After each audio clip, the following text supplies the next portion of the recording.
all good. Yeah. Okay. So let me just check. Yeah, it is being recorded. Okay. Yeah. Okay. Thank you, Diego. So talking about weird biological systems. So I'm going to ask the question is why the biological systems and organism things are all cellular. So where is the sort of evolutionary drive for cells to develop in the first place? And so I want to model very primitive biological systems and try and produce these sort of ultimate questions of why is it the way it is, rather than just stating what the dynamics are. So we'll go here. So yeah, all life is cellular, and in a general argument is there's generally an increase, borderline exponential, of like diversity in the number of different diversity, the number of different organisms and the complexity of the organisms. So we can go right to the very beginning and look at the hydrothermal vents. So this is one of the many hypotheses and theories about where the origin of life began. This is just one that some people like. There's also the primordial soup with just loads of different chemicals, or like ponds that dry and wet again, and that gives a whole dynamics that may have caused things to form. Doesn't really matter what this is. It's just started with chemicals.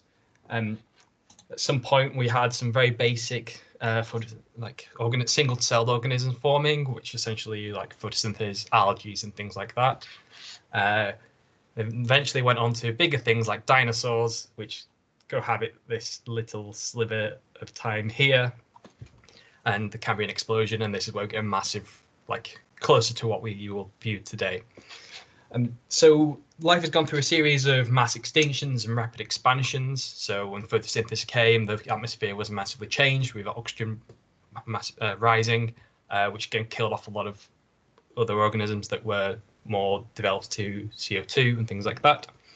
And there was a conflicting hypothesis to how this became. So the more correct term, formal term is abiogenesis, the genesis of biology. And especially at Warwick, the astrophysics department look at like processes such as panspermia, which is where life began on a different planet and then ended here through a meteor. A meteorite may have produced like organic compounds. We have extremophiles like tardigrades that could have bring in, but essentially at some point there was chemicals and at some point there were cells, and how the cells came from those original chemicals is what is little mechanistic understanding of this.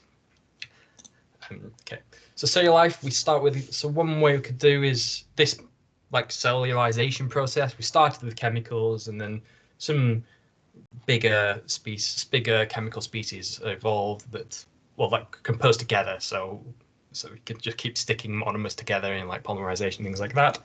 And when you have lots of large things, they tend to then coagulate like just like lipids and things like that into their own sort of compartments, which those compartments may coalesce into bigger things where they will provide favorable reaction conditions.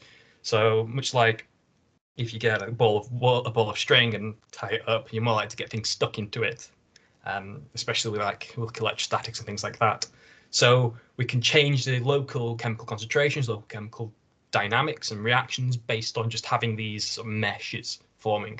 Then later on, we can provide more complex meshes that have membranes following like energetic sort of forces, and that we've heard in previous SPAAM talks, that we can again more formally have these sort of barriers.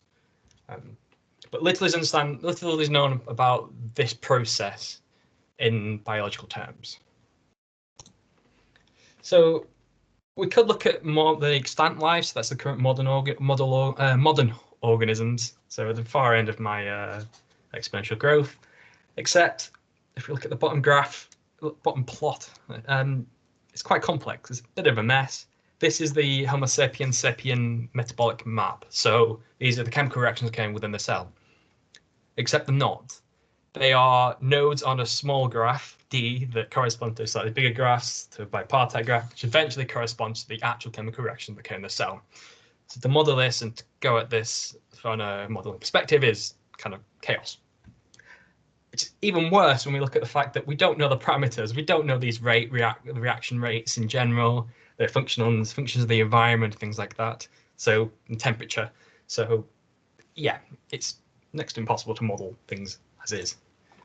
But even simple systems can produce complex dynamical results. So the top one we have an amoeba, and the bottom one we have a basic protein interaction, and we have these spiral waves. So that's indicative of the periodicity in the reaction source term of the reaction fusion system. And then these traveling waves, the spiral waves, are then forming and going about the system. These are very basic organisms, like amoeba is one of a model basic organism. And can we recreate these results, but from a mechanistic standpoint? And we don't know what the chemical reactions here are. We know in the top one, for example, that it's cyclic AMP is the chemical name, cyclic adenomonophosphate. And this is the chemical concentration of that. But what reactions are causing it to be cyclic and periodic and things like that, we don't. Well, we aren't modeling in that way. We are modeling to look at these spiral waves. So we don't have this understanding, the chemical understanding. Or we could go to the other end and look at various chemicals and see, can we build a more complex result from these basic chemicals? So if we have a chemical reaction in the environment, how does that affect the cell? How are they coupled together? So as I said before, the more formalized cell membrane would have things like subcellular reaction networks, bulk and cell reactions at the membrane. So look at chemiosmotic process or transport processes through the membrane. And even then, the membrane can be more complex with double wall membranes that you have in more structured organisms. But can we take this mechanistic understanding and get the results that we had for the spiral waves, for example, the more formal, more interesting results mathematically? So to this, they were all solutions of the reaction fusion equation. So a periodic solution of the reaction fusion equation is the Schnackenberg system, which conveniently we can say is a chemical reaction with these sort of formally breaking down of larger molecules. And we get sort of these spiral wave results and oscillations, periodicity in the chemical concentrations. So we exhibit these complex results. Here we can have this basic understanding of the chemistry. However, this is one of many different examples or many different possible parts of that metabolic map I showed earlier. And this is just one set of the parameter regimes. So can we understand this and what effect having an actual cell rather than these pseudo cells has on the system? So to that, we want to be able to couple our normal domain systems with our cells. So we want to be able to model the cells within a larger system. Therefore, we can capture these like transport processes, membrane processes, and general growth. However, this isn't a simple problem. It's not a simple reaction fusion equations, for example. We have our reaction term that we expect on all of the domain, but then some of the domains are cells, and these cells have their own transports to and from the domain, therefore their own source within the reaction diffusion equation. However, these cell sets aren't constant, and cells will grow, divide, or just die off with the apoptotic processes. So our domain is changing and evolving. We're trying to run these reaction fusion equations in that domain, but our boundary of the domain remains the same, just the space that our cells inhabit. So this looks like a Stefan problem in that the boundaries in that we're evolving sort of the space that we are working in, except it's quite a complex Stefan problem in that we can't just change the boundary. The boundary between the domains, we have to introduce new boundaries, remove them, and all those things are running in their own process. So what we have here is an example of a hybrid process. We have our continuous reaction diffusion equation, but we have discrete cell entities within that equation, which is quite difficult to model. We could do two things. We could go and we could try and find a software that does these equations. I can tell you there isn't one that properly solves and deals with chemistry that's in the way that we want to pull out this mechanistic understanding, at least not that I'm aware of. So, which means we'd have to make our own, which is quite intensive, takes a lot of time, but captures the full complexity of the simulation. Or we could try and simplify the system using point sources and try and do sort of heat diffusion in between the systems. So I did the first one, and I made, over the past 12 months-ish, we've been working on developing our own software. So it's a C++ library that's built upon this software called Chaste. Chaste is used in a lot of cell biology problems, so looking at tissue dynamics and cardiac processes. So they look at spiral waves and cardiac arrhythmias and trying to model lungs as well. So quite extensive, and builds up mainly from finite element solvers, which we just heard could be improved, but also cell-based methods for the tissues and things like that. So what ChemChaste does is adds a chemical component to Chaste itself. So first we have to be able to define heterogeneity in a thing in our system. So different parts would have certain different reactions. Be able to couple cells to these diffusive things to produce our hybrid continuous discrete simulations. And comes with a reaction method, so defining what a reaction itself is, with an interface and a Python front end to enable the user to readily use it. The idea here is to allow users that don't know natively C++, but still be able to run and compile the simulations easily. This front end also has HPC components, high performance computing options, and parameter sweeping. So it's useful for more complex simulations. The way it works is we place the cell in a parabolic PDE domain. So that is, we don't have any flow in and out of the domain, which is a limitation of Chaste. And then we run a reaction-diffusion equation within that domain. So this is A, so the cell is in our domain. We have a finite element mesh, so that's the crosses, the squares, and we run our reaction in there. At some point, the transport processes would couple the cell to the domain. And it may be that the cell runs its own personal reaction network, so its subcellular reaction network, and may hit certain threshold conditions on growth. That means it would divide. So then what we do in ChemChaste is we then pick a point around the cell, a random point, make that a new cell. The cells will then define the topology based on the topology of the full population of the cells, based on like linear spring forces between the individual cells. And yeah, then we go back, we run the reaction diffusion again, couple them to the cells, see whether or not the cells want to divide. The cell does want to divide, then we run again and again until we run our simulation to its end. And the way we can model this chemistry is we can basically write out the chemical reactions in chemical reaction notations. A plus B goes to C plus D, and then give it the kinetic rate, some mass action kinetics, where the rate depends on the concentration of that particular chemical, the value of that chemical in the part of the domain that we are reacting. And then the cells, when they hit certain requirements, they can then divide. So we share out what the parent cell had, the internal concentrations of green, blue, and red chemicals, and we have either a perfect split, or we can have a